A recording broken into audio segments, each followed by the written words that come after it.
Inclinons nos têtes juste pour une courte prière. Seigneur Dieu et notre Père, merci de tout cœur pour cette occasion que tu m'accordes d'être mes frères et sœurs devant tes miséricordes. L'heure est très avancée, les temps sont mesurés. Tu connais nos cœurs, notre seul espoir c'est ton retour. Et en venant en ce lieu, nous n'avons qu'un seul souci, que tu nous parles, que tu nous accordes la grâce d'aligner nos vies sur la parole de Dieu et d'être prêts pour le retour du Seigneur. Bénis mes frères, bénis mes sœurs, honore leur foi en m'accordant ce qu'il faut, Seigneur, pour leur préparation. Donne-moi des paroles de grâce et d'édification pour ton corps. Agis avec puissance et que tout s'efface pour ta gloire et pour notre préparation. J'ai la science, Père, que tu agis avec puissance et j'ai ainsi demandé avec foi. Je l'ai fait au nom de notre Seigneur et Sauveur, Jésus-Christ. Amen. Amen. Nous pouvons directement lire une portion de la parole de Dieu dans l'évangile de Saint Jean, chapitre 12.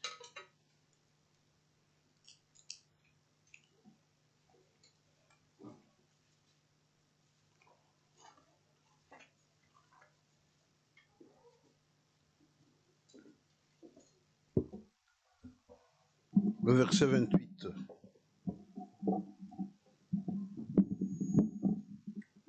Jean, chapitre 12, le verset 28.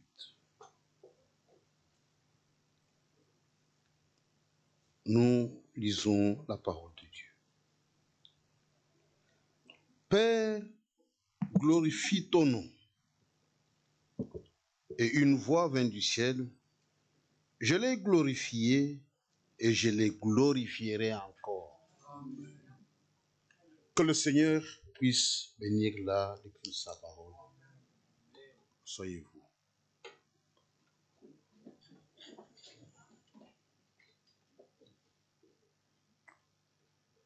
Je suis très reconnaissant au Seigneur pour cette occasion qu'il m'accorde d'être au milieu de vous. J'ai l'habitude de le répéter un peu partout. Pour ma part, ce que Dieu a de plus précieux dans cette ville, c'est cette église. Son corps. Pour le monde, nous ne représentons rien. Le monde ne nous connaît pas, mais Dieu nous connaît. Amen. Et étant rassemblés ici au nom du Seigneur, notre Dieu est un Dieu fidèle. Amen. Nous croyons qu'il est avec nous par son esprit et par sa parole. Et il répondra à notre faim et à notre soif. Amen. Car la profondeur appelle la profondeur. Je lis une courte parole dans l'évangile de Saint Jean au chapitre 12, le verset 28. Père, glorifie ton nom. Une voix vint du ciel, pas de la terre. Je l'ai glorifié et je les glorifierai encore. Vous savez, aujourd'hui, nous pouvons nous estimer heureux parce que nous vivons un temps spécial. Dieu a révélé sa parole et la parole est révélée comme jamais auparavant. Alléluia. Nous avons l'exactitude de chaque chose. Nous connaissons la volonté de Dieu à notre égard, ce que Dieu veut de nous.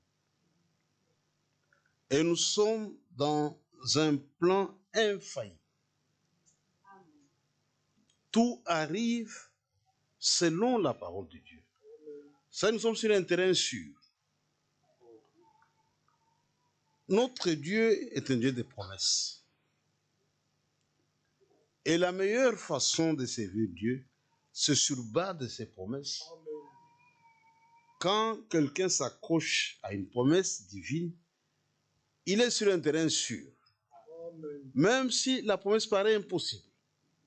Si c'est Dieu qui a donné ça, c'est qu'il est capable de l'accomplir. Nous servons un Dieu qui tient ses promesses. Le Seigneur dit, le ciel et la terre passeront, mais mes paroles ne passeront point. Nous venons de lire un passage merveilleux. Le Seigneur Jésus était dans son ministère terrestre. Il dit, Père, glorifie ton nom. Une voix vient du ciel, je l'ai glorifié et je les glorifierai encore. Vous savez, aujourd'hui, cette Bible est lue à grande échelle, mais le monde est dans la confusion. Nous avons eu la grâce de connaître Dieu par révélation. Parce que la vraie connaissance de Dieu, c'est par révélation. Il est pratiquement impossible de connaître Dieu par une conception théologique ou par l'intellectualisme. Il faut vraiment la révélation. Nous connaissons qui est Dieu. Nous connaissons la nature de notre Dieu. Comment il agit. Nous servons un Dieu jaloux.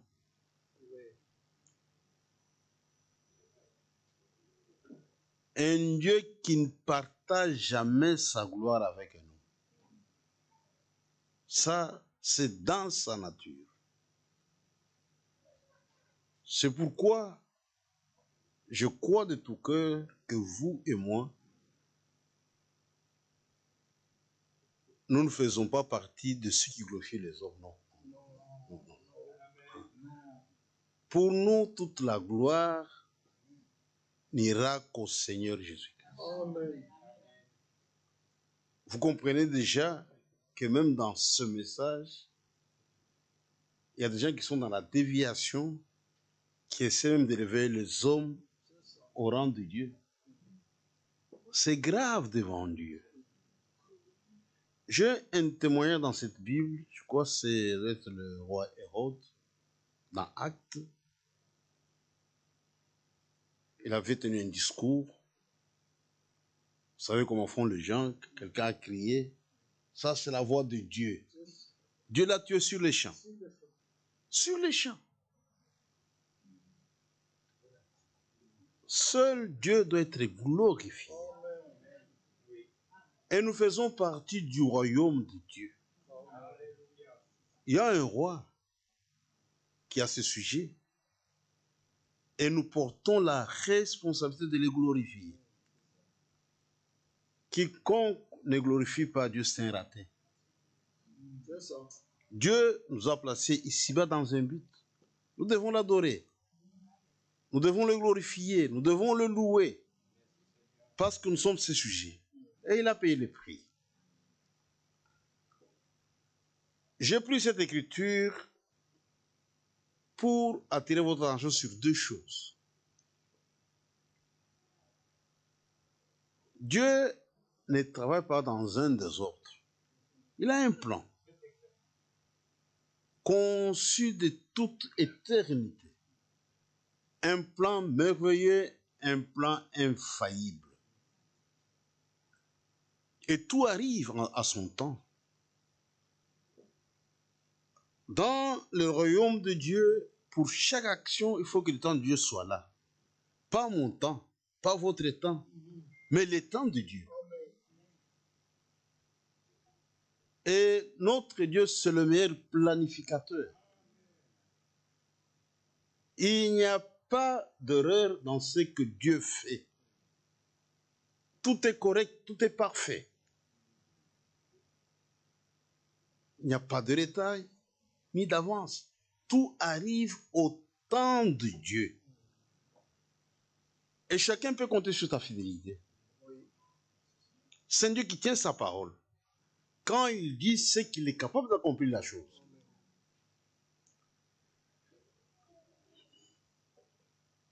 Je l'ai glorifié et je les glorifierai encore. Nous sommes dans un programme parfait, tout tourne à merveille et tout se passe selon les plans de Dieu. Nous sommes des hommes, nous avons notre façon de voir les choses, de comprendre les choses, mais Dieu nous a aidés en tant que croyants. Il y a des choses qui sont incompréhensibles sur le plan humain. Mais nous, on a eu la grâce de justifier Dieu dans toutes les situations. J'ai un verset qui ne rate jamais. C'est une consolation pour les véritables croyants. C'est Romains chapitre 8, le verset 9, 28-29. Il dit, nous savons du reste que tout, même les choses négatives sont pour notre bien. Vous savez, en tant qu'humain, personne n'aime les choses négatives. C'est lié à notre nature. Quand tout va bien, c'est plus facile. Même ceux qui ne croient pas, ils supportent ça facilement. Mais quand les choses se passent contrairement à notre vision, là, il y a un problème sérieux. Mais pour un croyant, peu importe ce qui arrive, nous disons toujours, le Seigneur connaît. Amen. Et c'est pour notre bien. Amen. Si on ne comprend pas sur les champs, mais plus tard, nous donnerons raison à Dieu. Amen. Il sait ce qu'il fait. Amen. Donc, tout marche selon les plans de Dieu. Amen. Et Dieu a un plan qu'on appelle le plan du salut. Le salut a été promis depuis l'Ancien Testament. Regardez quand le péché était entré dans ce monde, Dieu a fait une promesse. Il dit, la sémence de la femme écrasera la tête du serpent. Et tout au long de l'Ancien Testament, vous avez des types, des ombres. Et dans les nouveaux, vous avez la réalité. Quand vous prenez ces ombres, vous comprendrez que tout reposait sur la croix. Il fallait un sauveur. Déjà au jardin d'Éden, Dieu nous montre comment lui règle la question du péché. Il y avait deux adorateurs, les deux premiers, Caïn et Abel. Caïn, sans révélation, il est allé à côté de la volonté de Dieu. Mais Abel, il y avait la révélation. La véritable foi, c'est une révélation. Lui, il a compris par révélation qu'il y a eu un péché. Et pour corriger ça, l'adorateur était sous le sang. Et il avait offert un sacrifice beaucoup plus excellent que celui de son frère.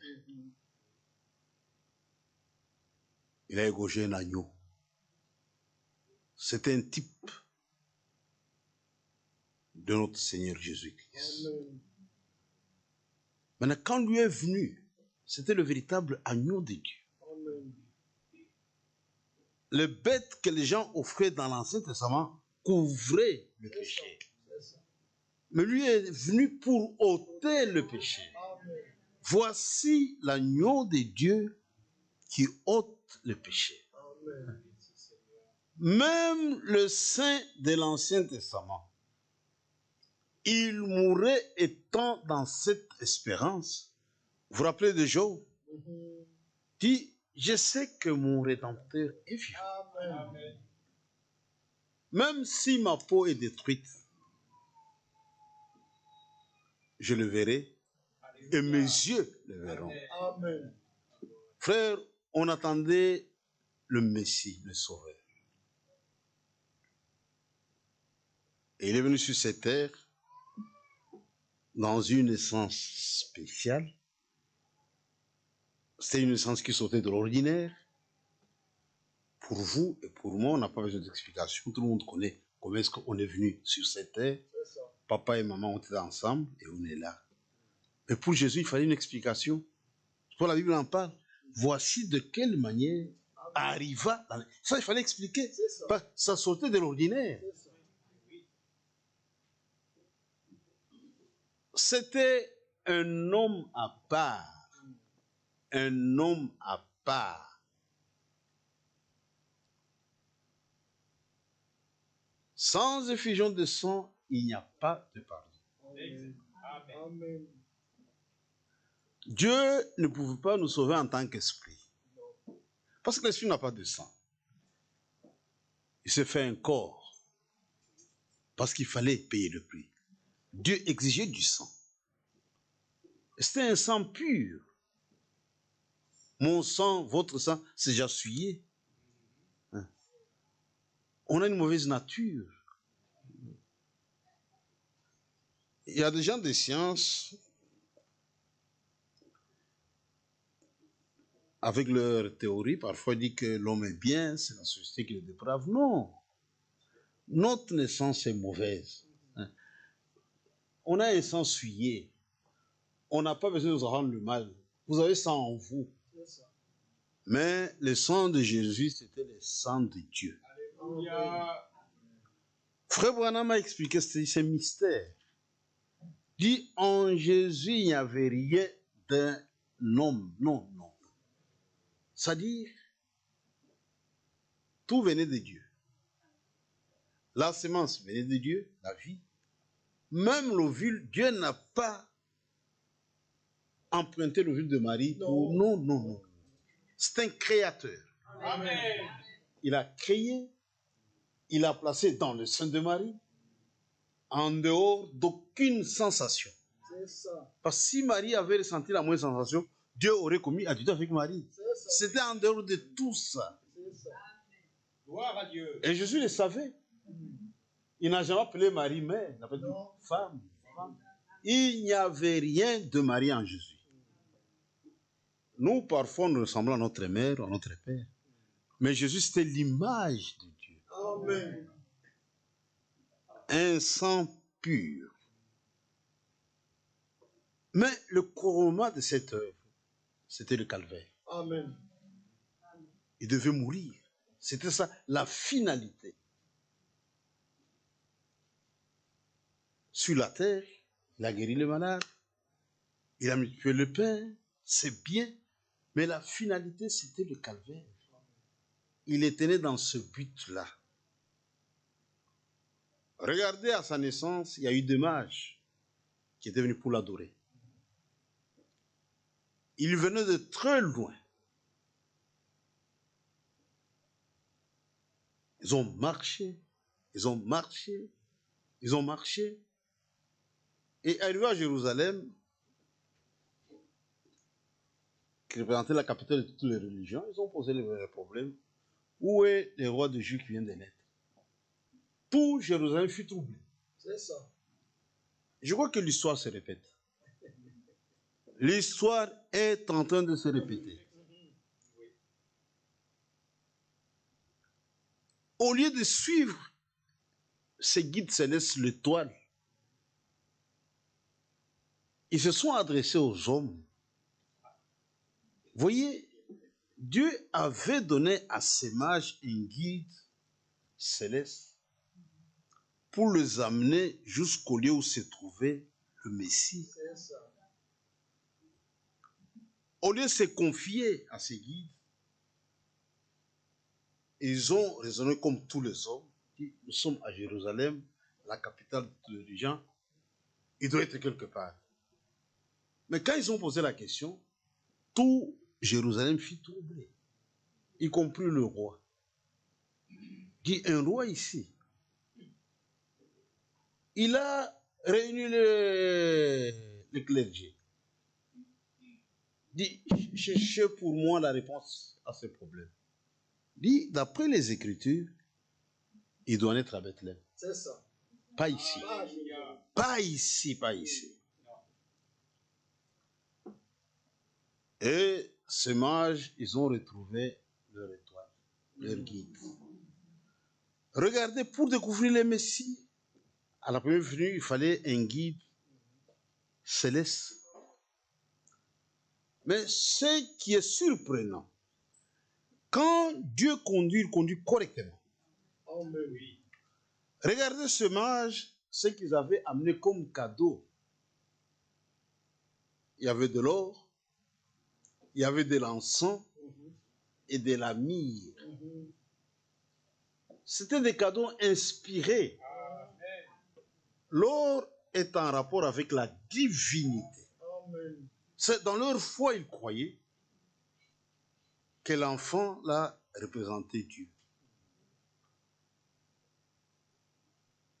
L'encens, c'est pour le service divin, le travail. Et la myrrhe, c'est pour embaumer les morts. C'est ça. 17 enfants, c'est un Dieu qui est dans un travail. Quel est ce travail? Il doit mourir. Donc c'était des dons appropriés. Quand Dieu conduit quelqu'un, il le conduira correctement. Ce symbole avait une signification. 17 enfants, hein, c'est Dieu. Dans un travail lequel ils doivent mourir. C'est ça, leur adoration. Et Jésus avait ça en tête comme programme. Un jour, il a tenté d'en parler aux disciples. Il parle de sa mort, de ses souffrances, tout ça. Puis il dit non, non, pas ça, pas ça. Pas ça, il dit, arrière de moi, Satan. C'est ça. Je suis ici pour ça. Exact. C'était ça même le couronnement de l'œuvre. Alléluia. Dieu voulait avoir beaucoup d'enfants, mais il fallait s'aimer. C'est comme aujourd'hui. Si vous voulez avoir beaucoup de maïs, commencez par s'aimer. C'est ça. Jésus est la semence de Dieu. Amen. Sa glorification a eu lieu à la croix. Amen. C'était le couronnement de l'œuvre. Et Dieu a glorifié cette chose-là. Dit, je l'ai glorifié et je le glorifierai encore. Encore. Il y a une promesse. Il y a une promesse, frère. Il faut que cela nous pénètre. Dieu ne partage jamais sa gloire avec elle. Non. Dieu glorifie deux choses. Le commencement et l'achèvement. Les deux l'année.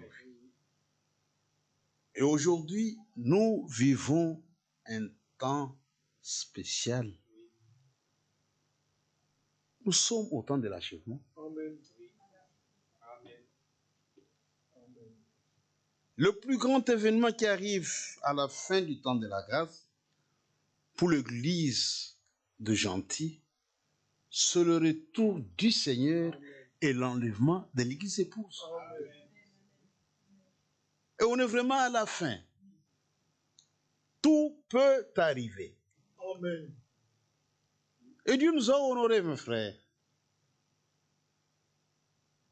Dieu a fait de grandes choses, mais dans la plus grande simplicité, et le monde est passé à côté. C'est ça. Et le monde est passé à côté. Regardez aujourd'hui, nous sommes un groupe insignifiant. Prenez cette ville de Marseille. Qui peut croire que ce soir, dans cette petite salle, le Saint-Esprit parle à l'église? C'est comme une farce.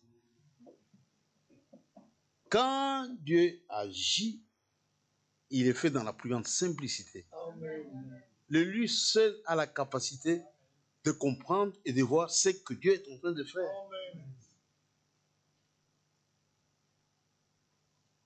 Le Seigneur revient bientôt. Amen. Bientôt, ce sera la fin de l'œuvre.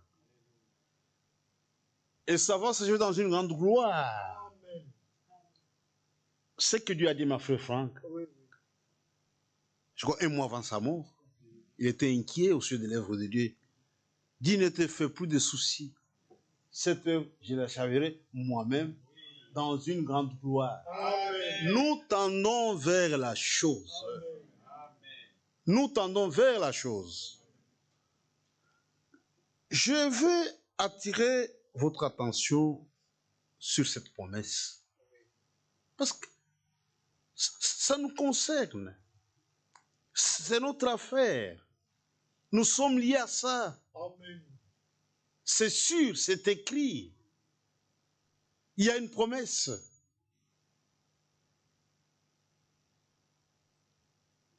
Il faut que Dieu réveille notre esprit. Amen. Vous savez que Dieu envoie un prophète en notre temps, notre bien-aimé frère Branham, avec un message de préparation. Et Dieu l'a utilisé avec puissance. Vers la fin de son ministère, un message de plus ou moins 2h30, intitulé « Rendre service à Dieu en dehors de sa volonté ». Dans ce long message de 2h30 à peu près, frère Branham parle des conditions qui doivent être réunies pour rendre un service correct à Dieu. Il y a 5 conditions. C'est une mise en garde très sévère. Mais aujourd'hui, parmi nos frères, beaucoup n'ont pas fait attention à la chose. La première condition, il dit, quand vous rendez service à Dieu, soyez dans la saison ou dans les temps de Dieu. Amen. Dit aujourd'hui, si je vous amène le message de Noé, dit concision lâche. Mais c'est de l'histoire, c'est déjà passé. C'est ça. C'est un mensonge. C'était valable au temps de Noé, mais pas aujourd'hui. On doit être dans les temps ou dans la saison de Dieu. Amen. Amen. Le monde est à la mode, dans l'habillement, dans les informations, tout ça, sauf dans les choses du royaume. C'est ça. Même les églises, c'est plus facile qu'elles parlent du passé, même du futur. Mais qu'en est-il d'aujourd'hui? C'est ça. N'est-il pas écrit dans la Bible? Aujourd'hui, si vous entendez sa voix, n'endurcez pas. Aujourd'hui, Amen. Amen. Amen. l'homme a toujours loué Dieu pour le passé. Il peut regarder devant et le glorifier pour ce qu'il fera.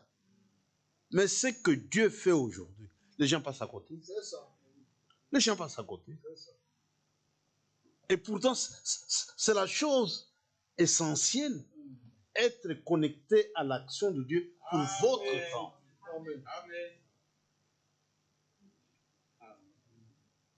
Ceux qui ont loupé la chose, aux yeux de Dieu, sont des incrédules. C'est ça. C'est l'incrédulité. Parce que quand Dieu agit, tu méprises la chose, mais c'est l'incrédulité. Amen. C'est juste. Les temps de Dieu ou la saison de Dieu. C'est la fin, c'est l'achèvement, le Seigneur vient bientôt. Il y a des choses qui arrivent parce que cela a été prophétisé et on doit surveiller les temps de Dieu.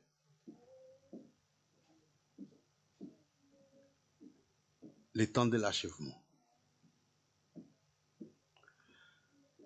Dieu a sa façon d'instruire son peuple. La façon la plus facile, c'est la nature. Dieu utilise des choses simples pour atteindre même l'homme le plus bas. Dieu n'a pas de langage sophistiqué, compliqué. Il prend des choses faciles pour nous instruire. Regarde dans la nature, quand quelqu'un fait le champ, il y a des étapes. On doit arranger le terrain, on doit semer, il y a la croissance, il y a la maturité, et il y a la récolte. Quand on sème dans un champ, on ne fait pas la récolte le même jour, il faut attendre. Il faut un peu de patience. Même avec de jeunes plantes, le champ est protégé parce qu'on n'a pas encore fait la récolte. Mais quand la récolte est faite, c'est fini, il n'y a plus rien à protéger.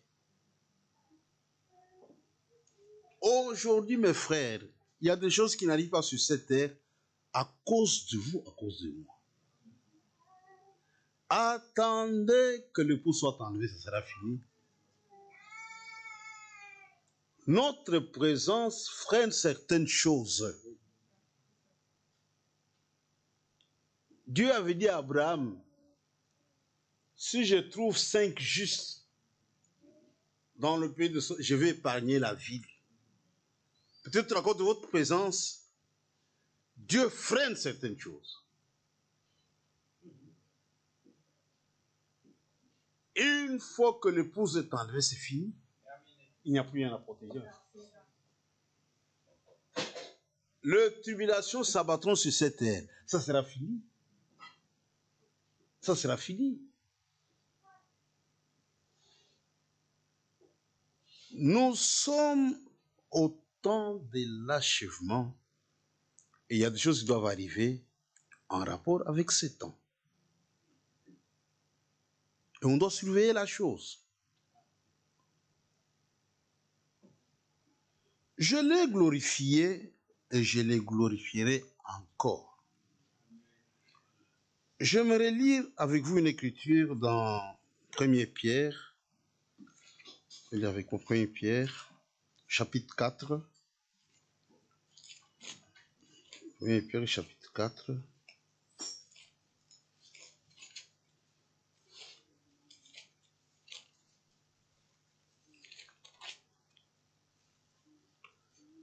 Chapitre 4, le verset 11. Je prends la deuxième moitié. Il est long, le verset 11. Si quelqu'un remplit un ministère qui remplit selon la force que Dieu communique, ce qui nous intéresse, enfin qu'en toute chose, Dieu soit glorifié par Jésus-Christ. D'après l'Écriture, Dieu doit être glorifié par Jésus-Christ. Dieu ne sera jamais glorifié par Jésus-Christ. C'est ça l'Écriture. Qu'en toute chose, il faut que Dieu soit glorifié. On doit faire très très attention. Même si nous servons les seigneurs. Mais toute la gloire à Dieu. Amen. Amen. Dieu ne sera jamais glorifié par Frère Kazadi. Non, Non. non, non, non, non, non. Par Jésus-Christ. Amen. Et vous savez, Dieu a ses chiffres qu'il utilise. Et chacun de ces chiffres a une signification. Il n'y a pas le chiffre 3, c'est en rapport avec la perfection. Dieu est parfait en 3. Il n'y a pas 3 personnes en Dieu. Amen. Dieu est rendu parfait en 3. Amen. Père, Fils, Saint-Esprit, c'est le même Dieu qui change seulement de forme. C'est ça. Il n'y a pas 3 personnes en Dieu. Même dans notre marche, une marche parfaite avec Dieu comprend 3 étapes. Il y a la justification, la sanctification et le baptême du Saint-Esprit. On ne doit pas s'arrêter au niveau de la justification, non. C'est une marche parfaite. Il faut aller jusqu'au bout. Et Dieu n'a que 3 corps. Il n'a que 3 corps. Dieu n'a que 3 corps. C'est ça. Dans l'Ancien Testament, le Dieu invisible se rendait visible par la colonne de feu ou la nuée. Ou parfois par un corps d'ange. C'est ça. Dans le Nouveau Testament, il y a eu un homme appelé Jésus. C'est ça. C'était l'image du Dieu invisible. Quand Dieu a pris un corps humain, c'était en Christ. Amen. Le corps de Jésus, c'est le corps de Dieu. Amen. Dit celui qui m'a vu, il a vu le Père. Amen. Celui qui a vu Moïse, il a vu Moïse. C'est ça. Celui qui voit Abraham, il a vu Branham. Mais celui qui voyait Jésus, il voyait Dieu. Amen. Gloire à Dieu. Amen. Maintenant, il y a quelque chose d'extraordinaire. À cause de l'œuvre de la croix, Dieu prend des fils d'hommes nés du péché. Mais à cause de leur foi dans cette œuvre, Dieu les récupère pour en faire son corps. Amen. Ça, c'est le miracle de Golgotha. Amen. Alléluia. Je crois dans la parole d'introduction, mon frère l'a souligné aussi, l'Église, c'est le corps de Christ. Amen. Et Paul en parle. Paul était un grand théologien. Avant de croire, c'était un homme juste. Mais avec un corps correct, mais en erreur. Vous voyez? Dieu connaissait le cœur de Paul. Dit, c'est un homme juste, il est seulement en erreur. Si je lui révèle la vérité, il ira du côté de la vérité. Et Paul était sur le chemin de Damas. Il rencontre la colonne de feu. C'est un bon théologien, Paul. Il a examiné. Dans sa conclusion, s'adressant à la colonne de feu, il dit, qui es-tu, Seigneur? C'est ça. Mais ça, c'est très bien pour un juif. C'est ça. Parce que pour un juif, il n'y a qu'un seul Dieu, un seul Seigneur. Amen. Et Paul appelle cette colonne de feu, qui es-tu, Seigneur? À sa grande surprise, avant lui dit, je suis Jésus que tu persécutes. C'est ça. C'est pas possible. Il dit, Dieu a été manifesté dans un corps de chair. Amen. Et Paul comprend, ces gens mal habillés, sans instruction, que je suis en train de persécuter. Donc, il représente le corps de Jésus. C'est ça. Il dit, qui es-tu, toi que je persécute? Paul persécutait les gens sans instruction, des pauvres, mais qui représentaient le corps du Seigneur. C'est la véritable église, c'est le corps de Christ. Amen. Frère, Dieu nous a élevés. Amen. Chacun d'entre nous est une partie du corps de Christ. Amen. Amen. Maintenant, il faut être vraiment profane pour prendre une partie du corps de Christ et donner ça à une prostituée. C'est ça. Il faut être profane pour faire. C'est ça. C'est vrai. C'est que tu ne comprends pas ce que tu es. Exact. Tu n'as pas compris ce que tu es. Il faut être profane pour faire ça. L'église véritable, c'est le corps de Christ. Amen. C'est son lieu de révélation. Amen. Aujourd'hui, Dieu agit par son corps. Amen. L'ensemble de croyants, et de nouveau, et remplis du Saint-Esprit, ils forment le corps de Christ. Amen. C'est comme dans ces salles, il y a le corps de Christ. Amen. Amen. Le corps de Christ est ici. Amen. Alléluia. Et Dieu, pour agir, il a besoin d'un corps. Amen. Amen. Dieu dépend de ce corps-là pour agir. Frère, Dieu nous a élevés. Oui. Dieu nous a élevés. Dieu nous a honorés. Amen. Il y a un plan, il y a un programme qui ne peut pas faillir. Dieu compte sur vous. Dieu compte sur moi. Il faut que chacun comprenne ce qu'il porte comme responsabilité en cette heure. Et on doit agir en conséquence, mes frères. C'est pourquoi, à la fin, au temps de l'achèvement, ça se fera dans une grande gloire. C'est un plan parfait, un plan merveilleux qui ne peut jamais faillir. Vous avez deux types dans l'Ancien Testament qui peuvent aussi nous aider. C'est le tabernacle au désert avec Moïse. Il fallait construire ça.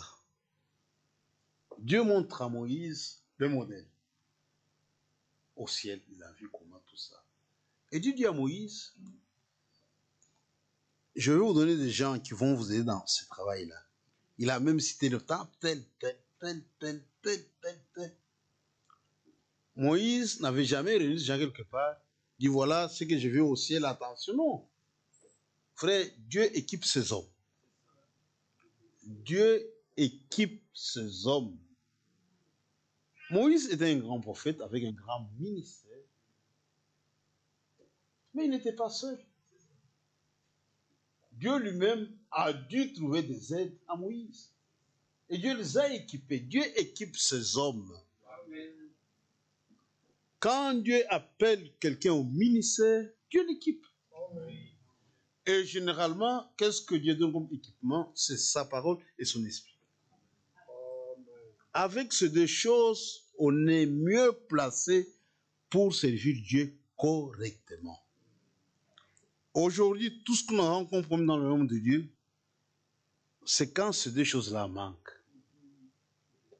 Mais quand Dieu équipe, le travail sera fait correctement.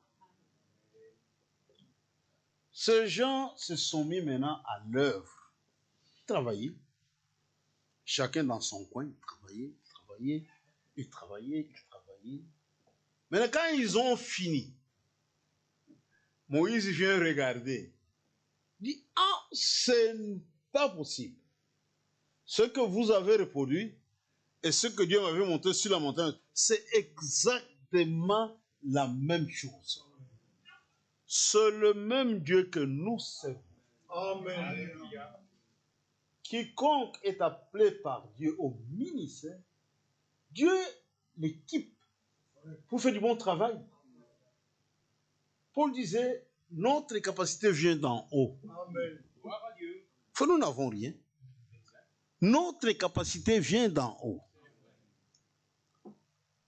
Et quand tout était fait correctement maintenant, regardez l'étape finale. Moïse vient maintenant pour placer chaque chose à sa place, à sa place, à sa place, d'après le plan divin. Amen. Quand tout a été placé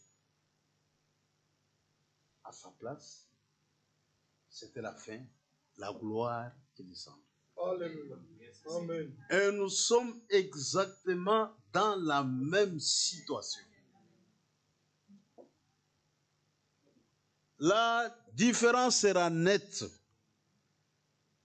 Vous verrez de nouveau la différence entre celui qui me sert et celui qui... la différence sera nette. Amen. Nous tendons vers la chose. Amen. C'est pourquoi, en tant qu'élu de Dieu, en tant qu'épouse, nous portons de très grandes responsabilités. Dieu l'a fait d'abord avec Jésus et à la fin, ça sera avec l'épouse. Amen. Ça sera avec l'épouse. Dieu veut être glorifié dans son église. Et l'église, ce n'est pas un bâtiment. C'est ça. Ce sont des hommes et des femmes. Amen. C'est le temps de l'épouse. Alléluia. le temps des dénominations est terminé. Et si j'aimerais m'attarder sur une chose, ce n'est pas le temps des assemblées du message. Non. Non. C'est le temps de l'épouse, Amen. pas des assemblées du message. Il y a beaucoup d'assemblées du message. Beaucoup. Mais l'épouse est unique. Amen. Amen.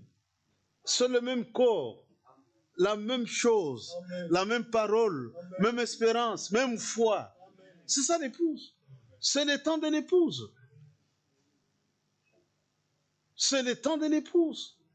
L'épouse doit se réveiller. Amen.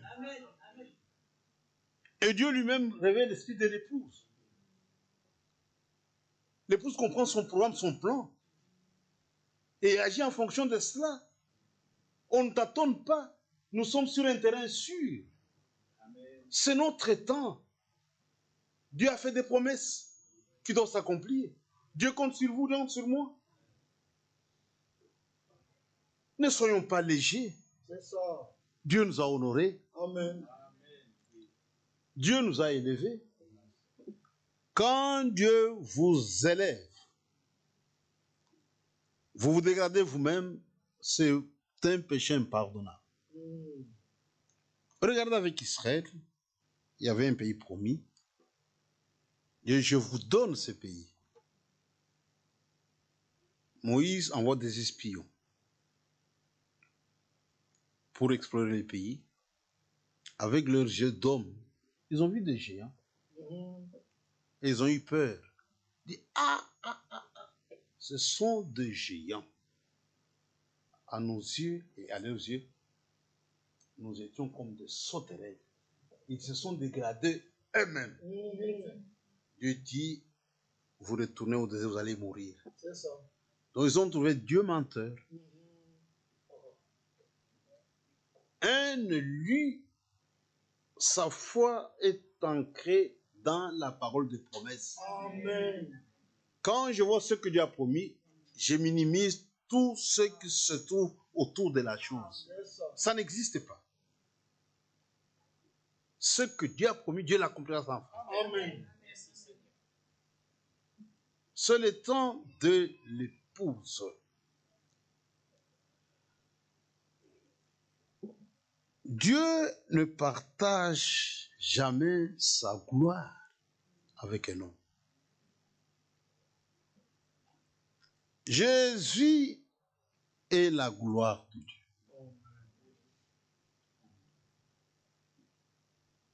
Il avait dit à Marie ou Marthe, les deux sœurs de Lazare, je crois que c'est Marie. Marie n'était-je pas dit que si tu crois, tu verras la gloire de Dieu.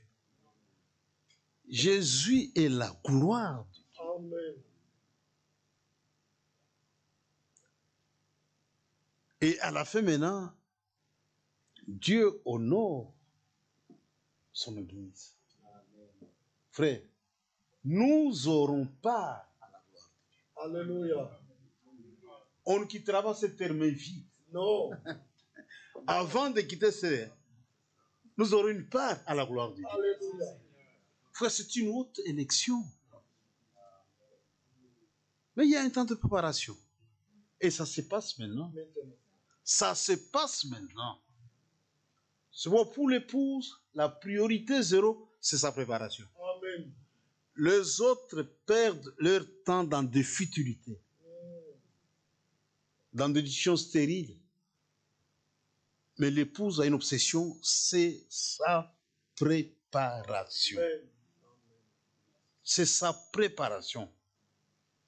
Selon qu'il est écrit dans Apocalypse 19, réjouissons-nous, soyons dans l'allégresse, car les noces de l'agneau sont venues et son épouse s'est préparée. Amen. Nous nous préparons. C'est ça notre priorité zéro. Amen. Il y a un plan, il y a un programme. L'œuvre s'achèvera dans une grande gloire.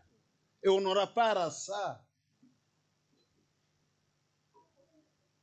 Et ça se passe maintenant. Mais quand Dieu agit, c'est dans la simplicité. C'est pourquoi le monde passe à côté. Le monde passe à côté. Frère, dans un message, il dit il y a 4 façons de voir Dieu. La façon la plus facile, c'est la nature. Dit la nature révèle Dieu. Si quelqu'un est vraiment attentif à la nature, il peut voir Dieu. Vous avez des incrédules, ils disent Dieu n'existe pas. Ils ont même des livres, Dieu n'existe pas. Mais si Dieu n'existe, pourquoi vous l'avez mentionné? Parce qu'il n'existe pas. Donc ce qu'il existe, c'est pas méchant. Lui n'existe pas, vous l'avez mentionné. Quelque chose qu'on ne peut pas faire mention de ça. Dieu n'existe, donc il existe. La nature révèle Dieu. Amen. Une fois, nous étions dans un musée avec mon frère Mwamba, Salubumbashi, une visite. On admirait le vrai de la nature. Cet homme ne voulait pas citer Dieu. Il dit, c'est la nature qui nous a donné. C'est la nature qui nous a donné. La nature a donné. Là, il dit, tu vois comment il souffre. Il souffre. Il y a un créateur. C'est ça. Il est impossible de parler de la création sans créateur. Amen. Amen. Il y a un créateur. Amen. La nature prouve que Dieu existe. Je crois dans la Bible, dans Romains, le texte est long. On prend quelque chose, mais à la maison, je vous lirai Romains, premier chapitre, je crois. Romains, premier chapitre. Depuis le verset 19. À la maison, vous irez jusqu'au verset 32. Mais si on prend quelque chose rapidement.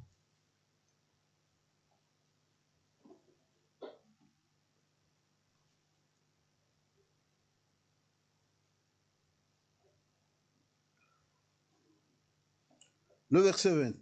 En effet, les perfections invisibles de Dieu, sa puissance éternelle et sa divinité se voient comme à l'œil nu depuis la création du monde quand on les considère dans ses ouvrages. Ils sont donc inexcusables. Même ceux qui n'ont pas de Bible, ils n'auront aucune excuse. Dis non, moi je n'ai pas la... Non, la nature seulement prouve que Dieu existe. Quiconque fait des choses contre nature, il sera sans excuse. Oui. La nature. Ce que vous faites ça, trouvez-moi un exemple dans la nature. Si ça n'existe pas, vous serez condamné. C'est ça. Il n'y a que ça. La nature. La nature. La nature. Le monde sera condamné.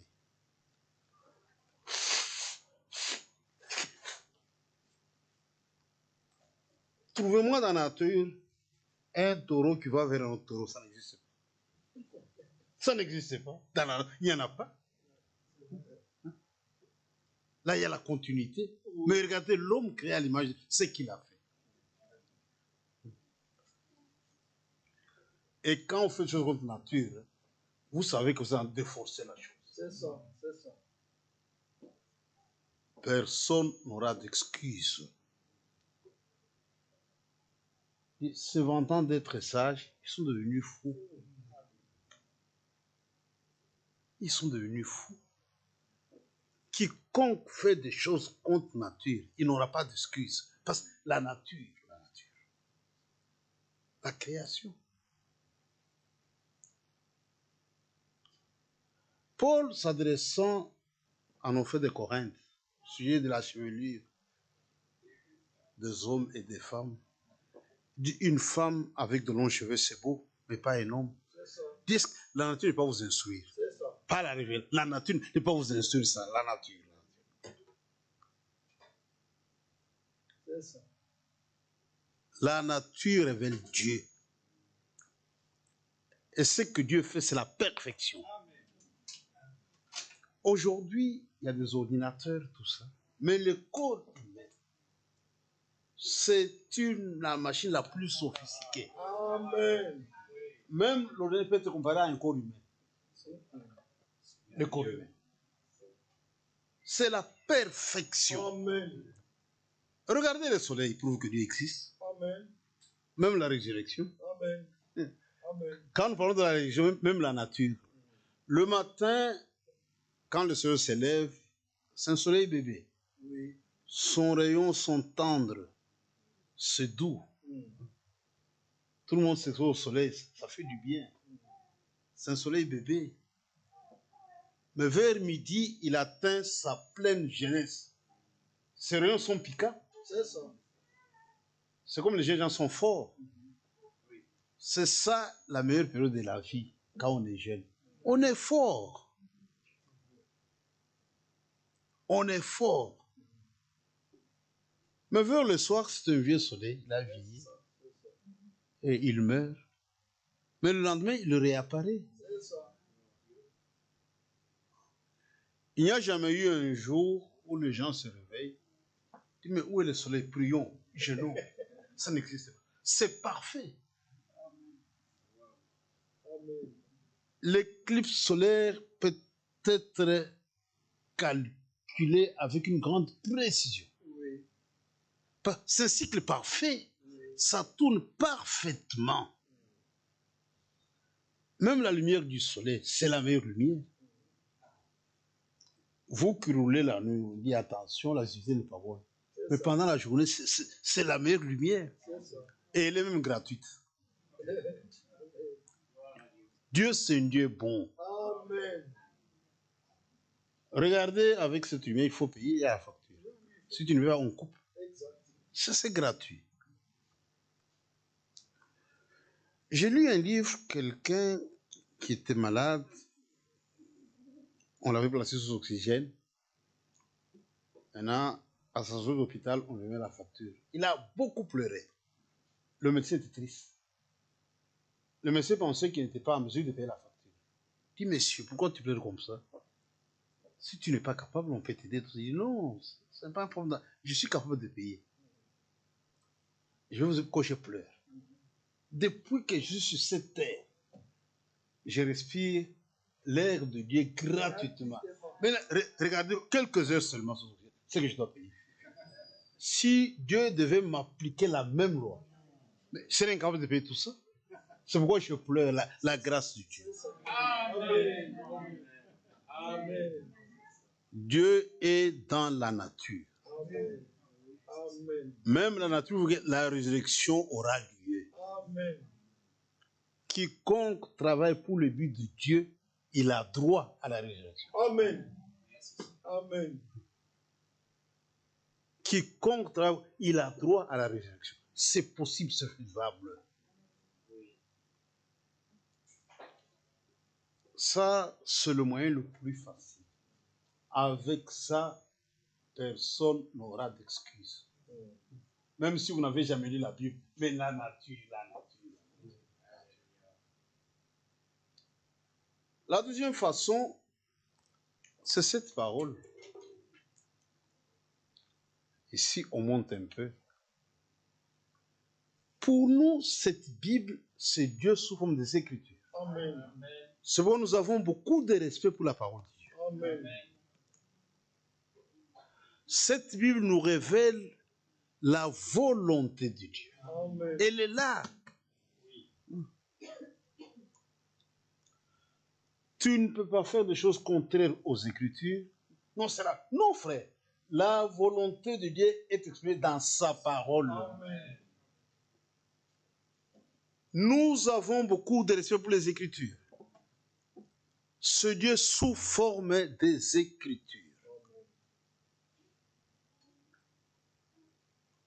La parole de Dieu et Dieu, ces deux choses sont inséparables. Amen.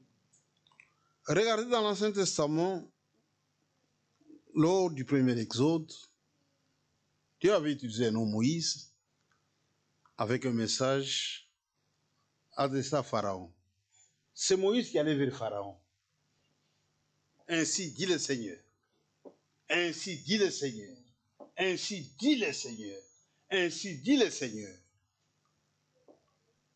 Maintenant, le grand apôtre Paul, se référant à cette situation-là, quand il fait un commentaire dans Romains chapitre 9, regardez comment Paul dit, Romains 9, 17, car l'Écriture dit à Pharaon. Et pourtant, au temps de Pharaon, c'était Moïse qui allait là-bas. C'est ça. Mais si l'Écriture dit à Pharaon. Donc, l'Écriture et Dieu, c'est la même chose. Il n'y a pas de différence. C'est inséparable.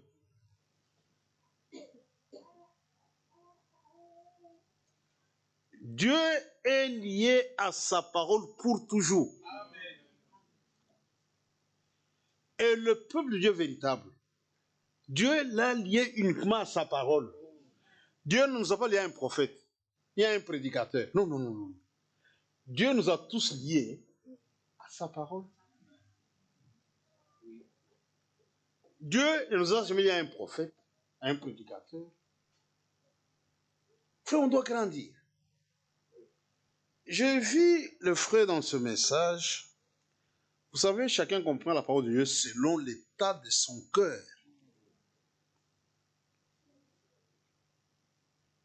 On prend une situation de Fouwanam. Le pasteur, c'est le mari de l'église. On doit faire attention. C'est ça. Le mari de l'église véritable, c'est Jésus-Christ. Amen. Nous suivons notre pasteur aussi longtemps que le pasteur est derrière la parole de Dieu. Amen. Mais si le pasteur abandonne la parole de Dieu, il faut l'abandonner. Amen. Ne le suivez pas dans sa folie. Amen. Vous le laissez seul mourir. Exact. Et ça, je répète à Lubumbashi. Si je me garde la parole, laissez-moi seul mourir. Vous restez avec la parole de Dieu. Amen. Dieu n'a jamais lié son église à un prophète. Amen. Non, non. C'est lié à la parole. Amen. C'est pourquoi l'épouse est appelée épouse parole. Pas épouse message, épouse parole. Ceci est très très important. C'est l'épouse parole. Nous avons une relation directe avec la parole de Dieu.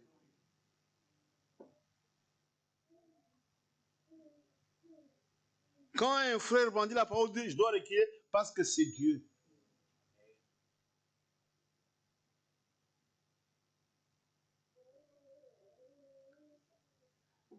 Frère Branham, en tant que prophète et sous inspiration, quand il a voulu construire son église, il avait pris une page de la Bible, c'est 2 Timothée chapitre 4. Il avait arraché la page pour la placer dans la fondation du Branham Tabernacle. Si vous lisez ce passage, c'est en rapport avec le retour du Seigneur. On peut lire ça rapidement. 2 Timothée chapitre 4. Rapidement. 2 Timothée chapitre 4. Je t'en conjure devant Dieu et devant Jésus-Christ, qui doit juger les vivants et les morts, et au nom de son avènement et de son royaume, prêche la parole. Amen. Prêche la parole. Et si vous suivez, il y aura un temps où les gens ne vont pas supporter la sainte doctrine. Toute doctrine qui ne cadre pas avec la parole de Dieu n'est pas une sainte doctrine. C'est ça. Exact. Dit, un temps va venir où les gens ne vont pas supporter la sainte doctrine. C'est le temps dans lequel nous sommes. Prêche la parole. Il a mis ça dans sa fondation. Frère Branham était un prophète biblique qui avait beaucoup de respect pour la parole de Dieu. Amen. Il dit, mes paroles peuvent faillir. Mais la parole de Dieu reste infaillible. Restez toujours avec la... Ne vous écartez pas de la parole. Restez avec la parole de Dieu. Et puis ça tombe bien, je suis à Marseille. Regardez même avec la faute doctrine des tonnerres révélés. Frère Franck était dans cette ville à Marseille. Et Dieu lui parle. Dieu a sa manière de faire. Oui. Dieu a sa manière de faire les choses. Regardez quand Frère Branham devait identifier le messager des âges. Dieu pouvait commencer à dicter seulement que le premier âge, c'est notre deuxième.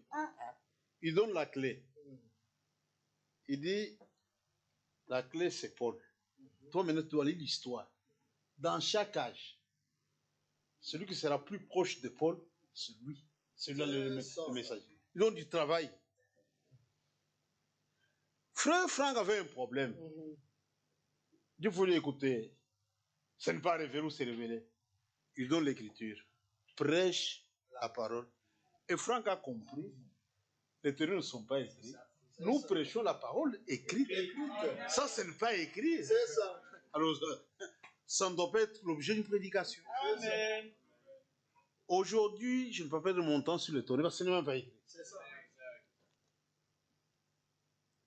Quand Frère Valier était en vie, je n'ai jamais oublié, il dit c'est comme du papier blanc. On vous remet, vous lisez. Mais vous devez être malade. C'est ça. Il n'y a rien, mais vous, vous lisez. Il n'y a rien. C'est que vous êtes malade. Dieu a sa façon de faire les choses. C'est comme Jean-Baptiste. En prison, il était troublé comme homme. Il envoie ses disciples aller lui demander, suis-je en erreur? Jésus n'a pas donné une réponse directe à Jean. Il dit, écoutez, restez dans la réunion, vous allez voir les choses, écoutez.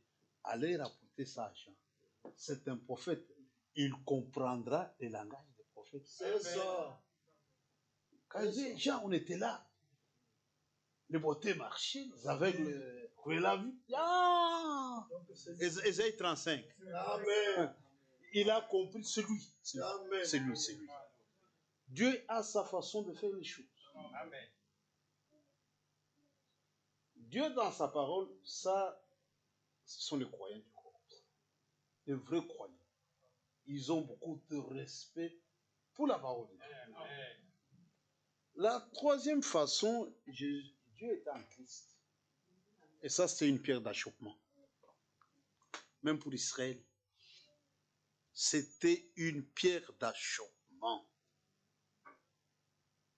Dis-toi un homme, tu appelles Dieu ton Père, ça dit, tu te fais égal à Dieu. Dans la compréhension des Juifs, le Fils de Dieu égale Dieu lui-même. Nous avons une conception romaine. C'est ça. Donc il y a trois personnes en Dieu. Dieu le Père, c'est le vieux. Dieu le Fils, c'est le jeune. Le Saint-Esprit, c'est la colombe. Non. Pour un Juif, le Fils de Dieu égale Dieu lui-même. Amen. Si tu prends Ésaïe 9, quel rapport il y a entre cet enfant et votre Dieu? Dis, mais c'est notre Jéhovah. C'est ça. Ils ont loupé ça. Et c'était prophétisé. Maintenant, après 2000 ans, Dieu a pris 4000 ans avec Israël à ce sujet. Pour instruire Israël sur le Messie. 4000 ans.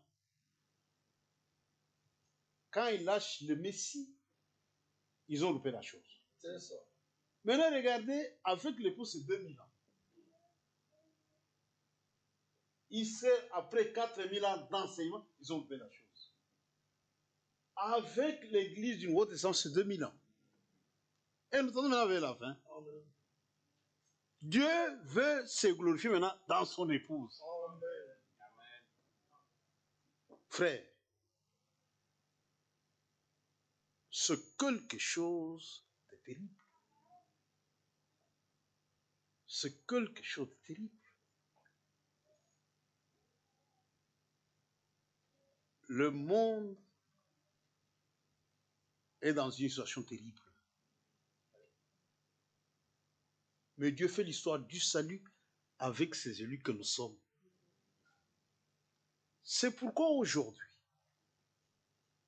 quiconque est élu, il comprend les promesses de l'heure et il le creuse. C'est possible d'expérimenter ces choses parce qu'elles nous sont destinées. C'est notre affaire. Amen. Dans la foi, chacun n'expérimente que ce qu'il croit.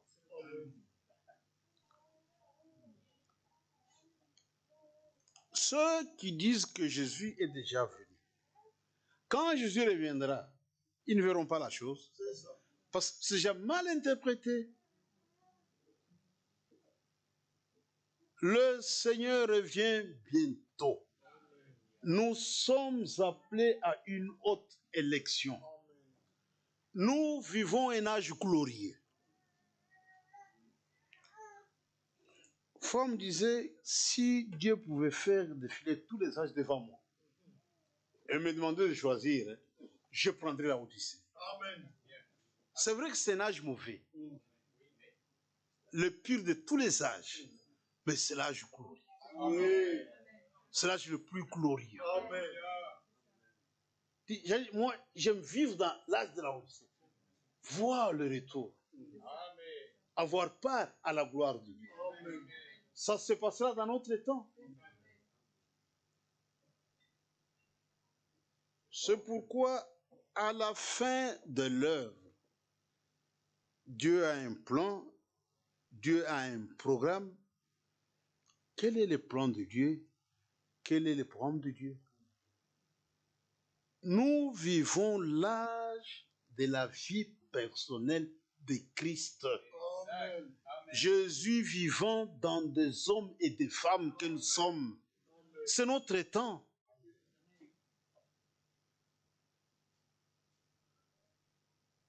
Aujourd'hui, la plupart des chrétiens sont des chrétiens déformés. C'est-à-dire, ils confessent que Dieu est leur Père, mais ils ne ressemblent en rien à leur Dieu, à leur Père. C'est ça.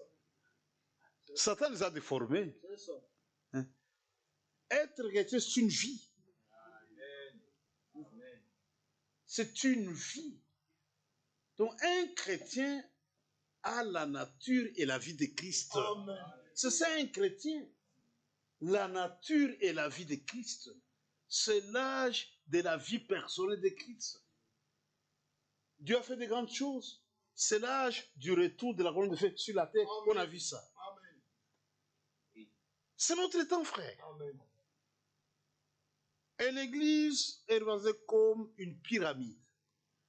Quand vous prenez la forme de la pyramide, nous sommes au sommet. Oui. Parce que nous devons recevoir la pierre fêtière. Amen. Et quand vous prenez la pyramide, vous voyez le sommet de la pyramide et la base de la pierre fêtière, ces deux mesures s'emboîtent parfaitement. C'est quand Jésus revient, il faut qu'il touche sur la terre des hommes et des femmes qui lui ressemblent à tous égards. Amen. C'est notre temps. Amen. Amen. Et pour accomplir la chose, Dieu a envoyé une super parole. Amen. Notre parole, Alléluia. c'est une super parole Amen. destinée à une super église. Amen. Ce qui fait de nous une super église, ce n'est pas le nombre Non. des membres ou la grandeur de l'église. Non. On n'a plus de cantiques ailleurs. Non, c'est la parole. Amen. Alléluia. Amen.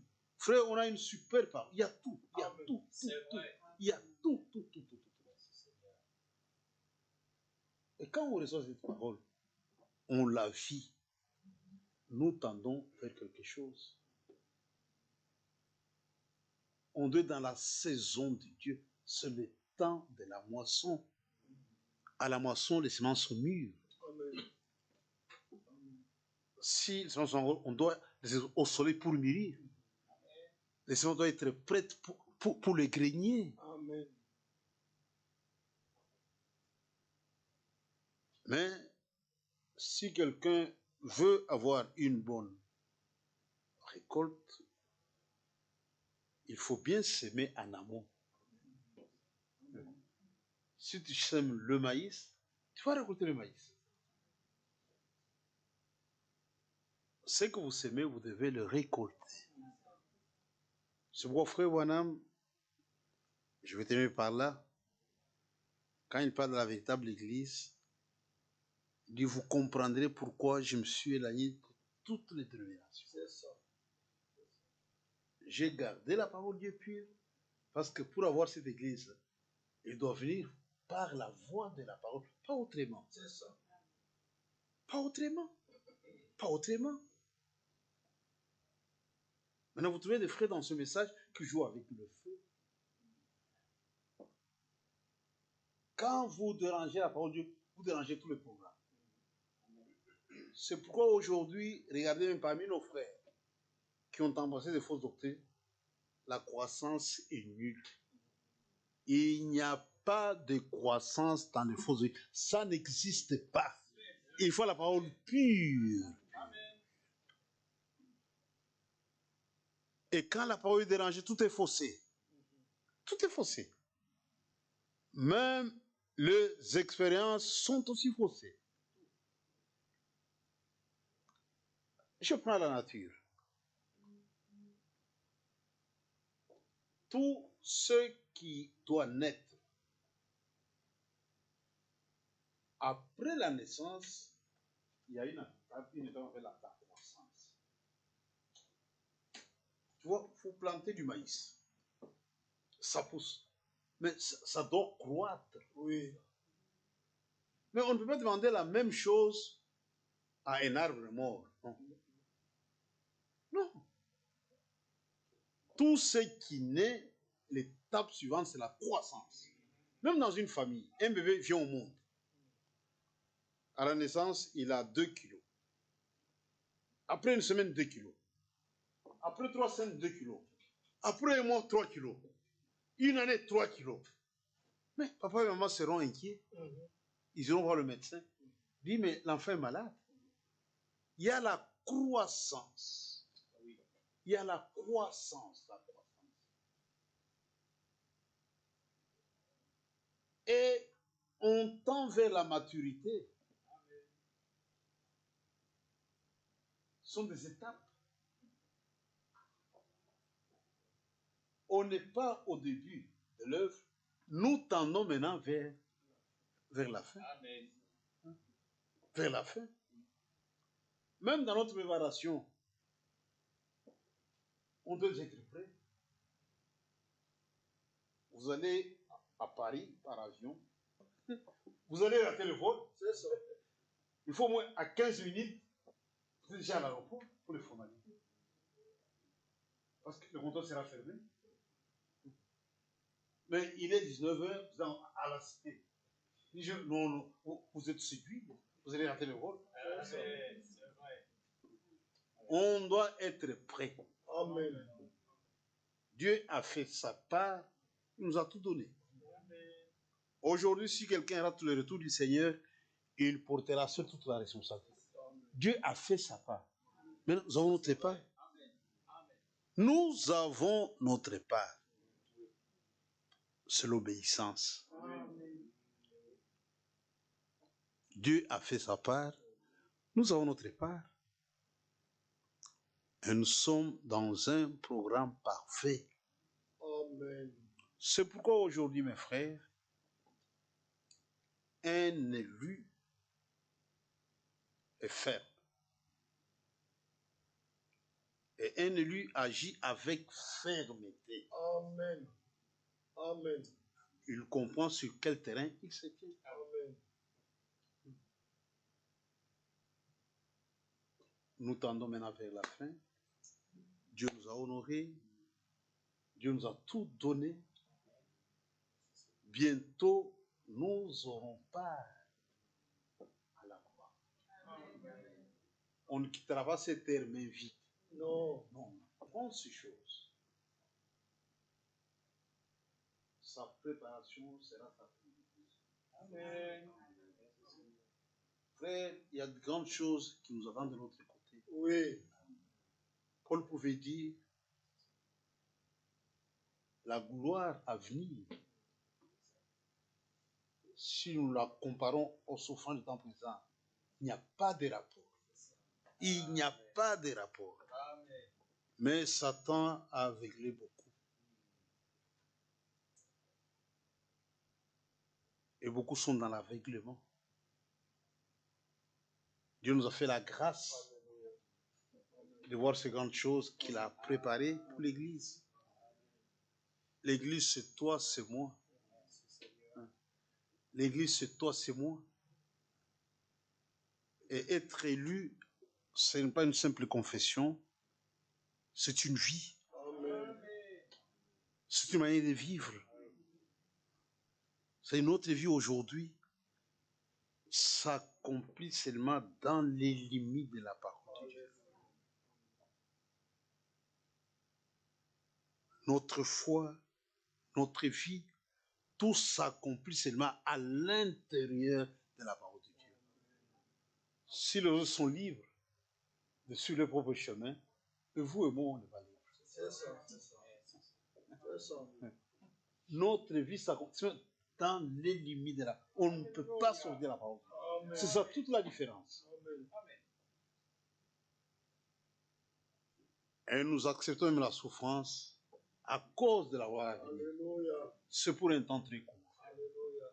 C'est pourquoi, mes frères, soyez fermes. Amen. Soyez fermes. Amen. Nous avons une vie étrange. Nous ramons à contre-courant. Même les vrais hommes de Dieu, qui portent la vraie sémence, ils n'ont pas de facilité. Non. Non. Dans le psaume 126, il est écrit « Ceux qui sèment avec l'art ». Exact. Alléluia. Le vrai porteur de la sémence sème avec l'art. C'est vrai. Mais la joie, c'est à la moisson. Les vrais hommes de Dieu n'ont pas de facilité. Ils travaillent dans des conditions difficiles. Mais à la moisson, le Seigneur va y suivre. Alléluia. Et c'est pour bientôt. Amen.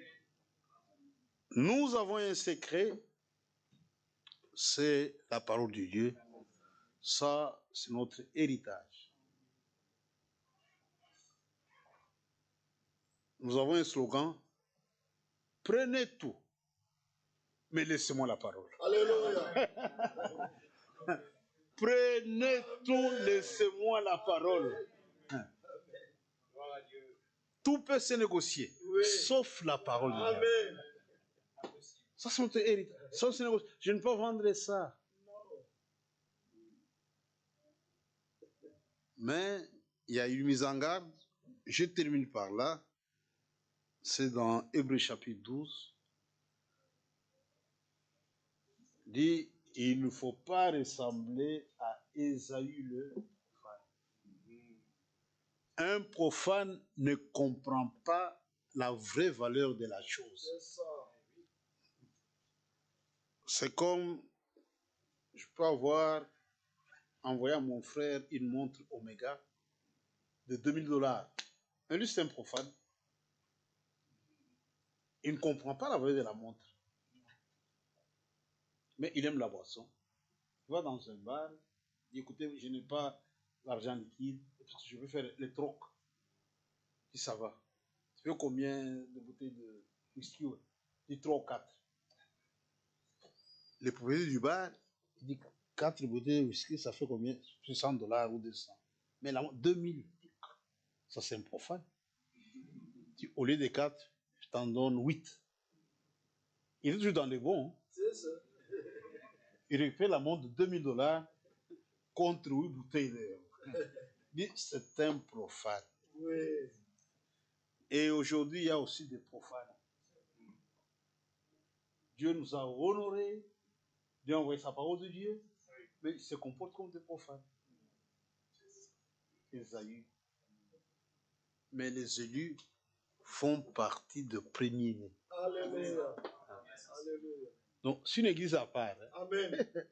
C'est un groupe à part, Amen. avec un plan à part, Amen. des promesses à part. C'est le temps dans lequel nous sommes. Pour le monde, Nous sommes un groupe insignifiant, mais pour Dieu, Dieu compte sur nous. Dieu est dans sa parole. Gardons la parole. Vivons la parole. Nous verrons l'achèvement de l'œuvre de Dieu dans une grande gloire. Ça va. Ça va comme ça. Ça va comme ça, c'est bon.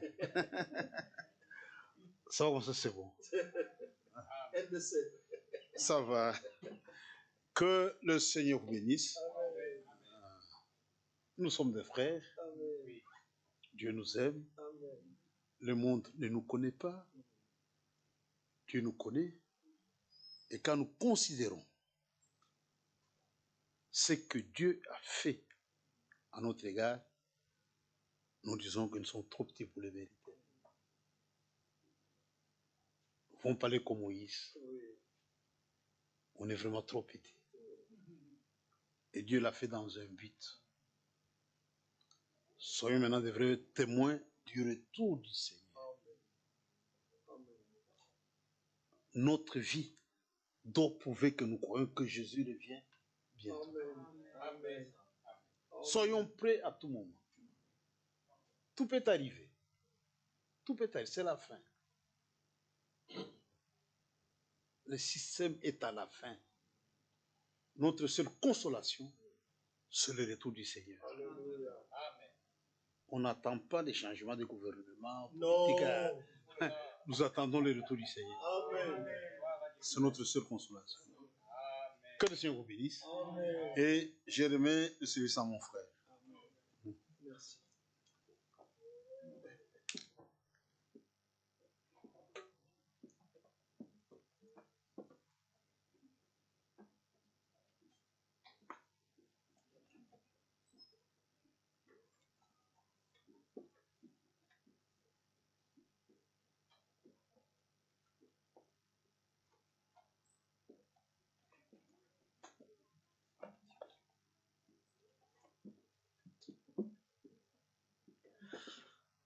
Amen. Que le Seigneur soit loué. De bonnes choses, des choses profondes, mais dans la simplicité. Amen. Celui qui ne comprend pas qu'il est avec Dieu aujourd'hui dans ce que Dieu fait, on ne peut rien faire pour lui. Et nous le disons souvent, aujourd'hui, je ne peux pas me promener ou marcher avec les témoignages de quelqu'un d'autre. Je dois avoir mon témoignage et le témoignage consiste à ce que Dieu a fait pour moi et en moi. Amen. Souvenez-vous que le Seigneur ne se contentait pas seulement de voir beaucoup de gens venir à lui. Il a dit un jour, personne ne peut venir à moi si mon Père ne l'attire. Amen. Et dans la vraie Église de Dieu, ce n'est pas le prédicateur qui ajoute les membres. C'est Dieu lui-même. Comme au commencement, il est écrit, et à chaque jour, le Saint-Esprit ajoutait à l'Église, non pas des membres, mais ceux qui devenaient croyants. Croire quoi? Et comme les frères par le Saint-Esprit nous disaient, on peut nous tromper dans le système religieux. Mais dans la vraie Église de Dieu, nous avons un test. Le testeur que nous avons, c'est la parole de Dieu. Ce que tu dis, je ramène dans la parole. Ma vie, si ma femme me regarde, peut-être qu'elle ne comprend pas. Avant de me juger, qu'elle revienne à la parole de Dieu. Est-ce qu'un mari doit se comporter comme ça? Et après, si c'est une fille de Dieu, il nous dira, mais Chérie, même si tu es comme ça là, mais regarde. Mais si je suis un enfant de Dieu, qu'elle me montre, qu'elle regarde. Mais si je ne m'humilie pas, il y a quelque chose qui ne va pas. Une femme mariée ne peut pas se comporter comme elle veut. On doit lui dire comment elle doit être dans la maison de son mari. Les enfants, les visiteurs, je donne l'exemple, vous le connaissez. J'ai des enfants qui sont mariés, mais dès que j'entre dans sa maison, je ne suis pas maître dans cette maison. Il y a un maître. Oh, tu ne sais pas que je suis ton père? Non, papa, ici c'est chez moi. Il faut qu'il ait le courage de me le dire. Papa, ici c'est chez moi. Je ne peux pas commander la femme de mon fils comme je veux. Je dois demander à un verre d'eau. Et toi, viens ici, amène de l'eau. Tu ne sais pas que je suis... Non. Tout doit être ramené dans la parole de Dieu. Amen. Les enfants de Dieu ont une faiblesse. Une seule. C'est quand on leur présente la parole. Regardez quand les pharisiens et les publicains sont entrés dans le temple. L'un savait pourquoi il est venu. L'autre est juste venu pour accomplir les traditions. Mais l'autre, il savait qu'en ces lieux ici, j'y trouverai la miséricorde de Dieu. Le pardon est auprès de Dieu. En ces lieux, un seul peut me secourir, me pardonner, c'est Dieu. Je ne suis pas digne d'être ici. Tu connais mon cœur. Je suis pécheur, pardonne. Mais l'autre, je suis ici pour accomplir, j'ai amené ma dîme, hein, et mon offrande. Hein. Et puis, je ne suis pas comme l'autre. Hein. Mais tu ne viens pas ici pour regarder l'autre. Viens ici pour te regarder dans le miroir de la parole. Et le Saint-Esprit aujourd'hui parle aux vrais enfants de Dieu. Dans notre assemblée, vous connaissez le langage que je dis. Deux dans un même lit. Ce n'est pas le lit des homosexuels. C'est le lit des croyants. Où il est écrit que l'un sera pris et l'autre laissé. C'est dans la maison, dans la chambre des couples mariés. Mais moi, ma prière, Seigneur, que cette écriture ne s'accomplisse pas dans ma chambre. Amen. Ben, je veux partir avec ma femme. Mais je ne veux pas la prendre par la main. Elle doit savoir que je dois me préparer. Je dois savoir que je dois me préparer. Amen. Et les jours, maintenant si dans la ville, il y a un seul qui doit partir. En tout cas, frère Kazadi, c'est vraiment nous l'aimons beaucoup. Mais si maintenant, l'enlèvement s'est fait et qu'il n'y a qu'une seule personne, nous c'est moi.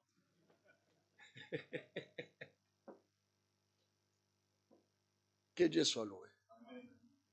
Par la grâce de Dieu, j'ai à cœur de vous donner les témoignages de l'œuvre de Dieu à Lumbashi, mais ça sera demain. Ceux qui ont écouté la prédication de mercredi, la prédication rediffusée de 1988, Frère Franck fait référence. Je ne sais pas si vous avez écouté la prédication de mercredi. À partir de la 13e minute jusqu'à 17, il donne le... Vous pouvez même écouter, vous-même. Il donne le témoignage. Dieu est à l'œuvre dans notre temps. Et nous devons être certains de Dieu quand nous sommes avec de serviteurs de Dieu établis par Dieu dans sa maison. C'est une grâce. Car celui que Dieu envoie dit les paroles de Dieu. Amen. Que Dieu soit loué.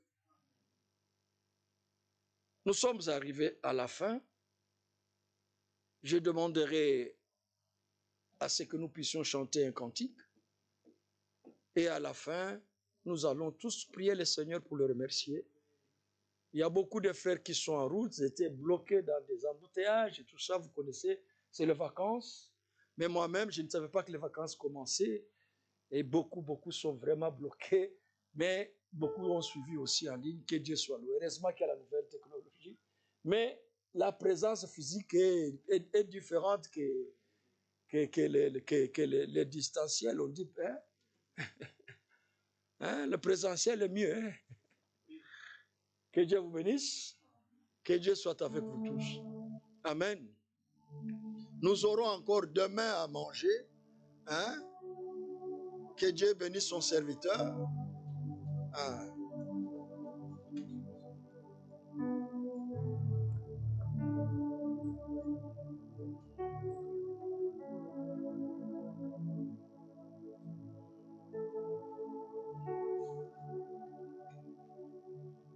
On chante un cantique.